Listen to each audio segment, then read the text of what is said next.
Lives is my favorite movie of 2023. I think it truly is one of the best there is out there.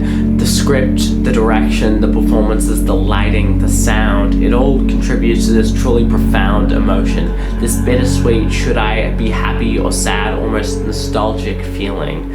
It's the most interesting film romance I've seen probably ever. The movie uses media codes and conventions so well, even better than Mr. Beast or The Masked Singer Australia. I'm going to look at two key scenes within the movie, the bed conversation and the final scene, and we'll be looking at camels within the scenes. Like this one, and this one, and this one. Just kidding. Ha ha ha. Okay.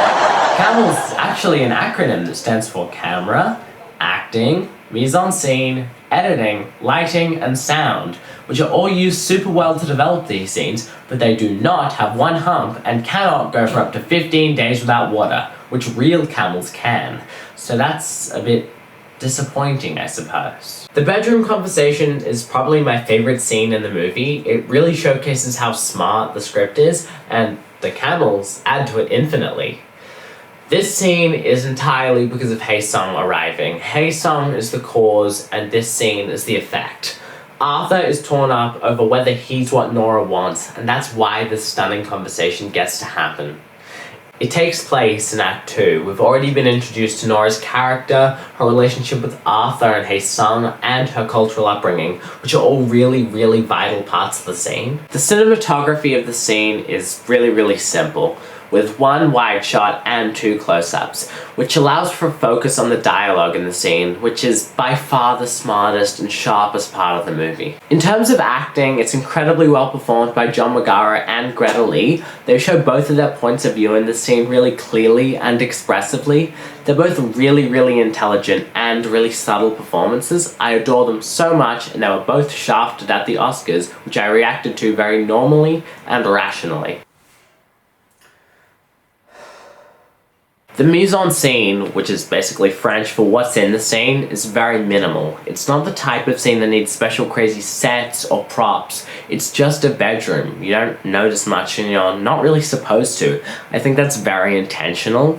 Big set pieces, a real crazy lamp, would all let the scene down, I think. The editing is pretty simple, a minute-long wide shot at the start, and then it cuts between close-ups to showcase the acting before being edited back to a wide shot to give the scene a sense of finality, I guess. The lighting is very low with a faint blue. In general, it's a very blue and a very yellow movie, but this is a very blue scene, showing that it's clearly nighttime, that there are no other lights on in this room. It creates a sad, reflective mood within the scene that really adds another level of beauty. In fact, here's a rough approximation of what it would look like without the blue. Good stuff. The sound is pretty low as well, ambient street noise under very hushed dialogue. It works so well and it's such a good scene. The writing here is truly top-notch. It shows the themes of the movie in such an intelligent way, from Nora's multiculturalism to love, and most of all, past lives. Hey, that's the name of the show. No scene in the movie could possibly top this, but one comes close. The final scene is such a great piece of film. I will admit, it did make me cry, which had never happened before and will never happen again. It's the culmination of the building emotions from the whole movie. It's not a gut punch or anything, but it really is powerful.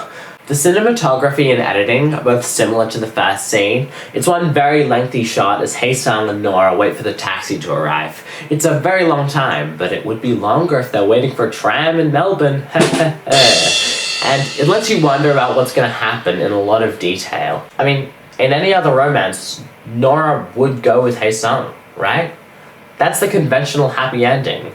And I think that's what you're supposed to wonder about. I think you're supposed to think, hey, is this going to happen? And then Hae-sung turns around, and it cuts to them as kids. This cutaway is so smart and so powerful. The movie is called Past Lives, and for a second, it shows the past lives one more time, Is Nora gonna go with him? And it cuts to the close-ups of their adult selves one final conversation. What if this is a past life as well, and we are already something else to each other in our next life? Who do you think we are then? I don't know. Me neither. See you then. And then he leaves. Stunning acting, especially in the super long shot at the start where the actors have to act with the camera quite far away from their faces for about a minute, and it's still so interesting. Nora's walk back is so well performed by Greta Lee as well. The mise-en-scene is a regular street. It contextualizes the location of our characters super well, and at the end of it, the door closing is such a powerful symbol. Nora has closed the door to her past lives, but the outer door is slightly ajar, suggesting that this too is a past life as well, as Teo Yu just said. Lighting-wise, this is a blue and yellow scene. They contrast super well, making the shots look gorgeous, and to me it symbolizes the bittersweet feeling of the scene.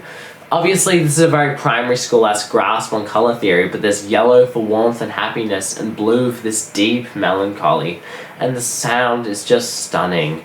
The majority of the scene plays without music, but when the music starts on Nora's Walk Back, which you're watching right now, it contrasts so well and elevates the scene immensely. I'm getting chills just thinking about it, but it is a very cold day. Everybody should watch Past Lives. It's a crash course on how to make a truly special film in every regard. Every letter of Camels. I'm so excited for Celine Song's next movie. Maybe I'll make a video essay on that too. Just kidding. Making videos is too tiring.